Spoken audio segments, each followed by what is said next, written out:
ফিলিস্তিনকে রাষ্ট্রের আনুষ্ঠানিক স্বীকৃতি দিয়েছে যুক্তরাজ্য, কানাডা ও অস্ট্রেলিয়া। রোববার পর্যায়ক্রমে ফিলিস্তিনকে রাষ্ট্র হিসেবে স্বীকৃতি দেওয়ার ঘোষণা দেয় এই তিন দেশ। প্রথম ঘোষণা আসে কানাডার তরফে, দ্বিতীয় দেশ হিসেবে অস্ট্রেলিয়া ও সর্বশেষ ফিলিস্তিনকে রাষ্ট্রের স্বীকৃতি দেয় যুক্তরাজ্য। ইমতিয়াজ আহমেদের রিপোর্টে বিস্তারিত। গাজায় প্রায় 2 বছরের রক্তক্ষয়ী ইসরায়েলি আগ্রাসনে দিশেহারা ফিলিস্তিনিরা।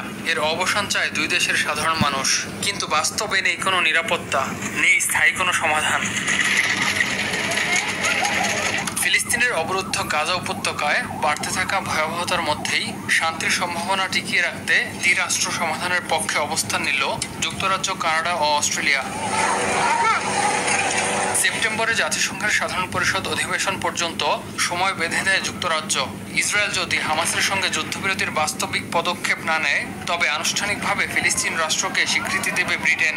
দেশটির প্রধানমন্ত্রী কিয়ার স্টারমারের এমন পূর্ব ঘোষণার পরই আসলো আনুষ্ঠানিক সিদ্ধান্ত।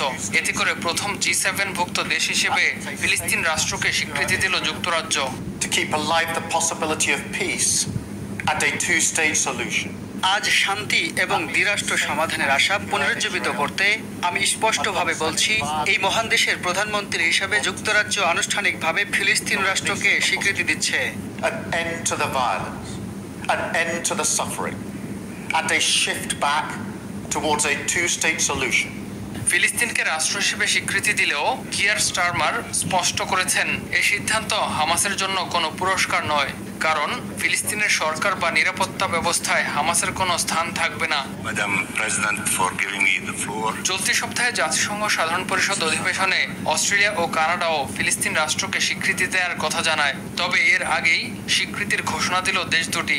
কানাডা বলছে, বর্তমান ইসরায়েলি সরকার ফিলিস্তিন রাষ্ট্র প্রতিষ্ঠার সম্ভাবনা রোধে পদ্ধতিগতভাবে কাজ করছে। দ্বিরাষ্ট্র সমাধানের সম্ভাবনা সংরক্ষণের জন্য একটি সমন্বিত আন্তর্জাতিক প্রচেষ্টার অংশ হিসেবে এই সিদ্ধান্ত নেওয়া হয়েছে বলেও জানায় দেশটি। গাজার পরিস্থিতি মানবিক বিপর্যয়ের নতুন স্তরে পৌঁছেছে। অব্যাহত ইসরায়েলি বোমাবর্ষণ, ক্ষুধা আর ধ্বংসযজ্ঞে অসহনীয় গাজাবাসীর জনজীবন। শুধু গাজাই নয়, পশ্চিম তীরেও দ্রুত বাড়ছে বসতি স্থাপন কার্যক্রম। ইমতিয়াজ আহমেদ, RTV।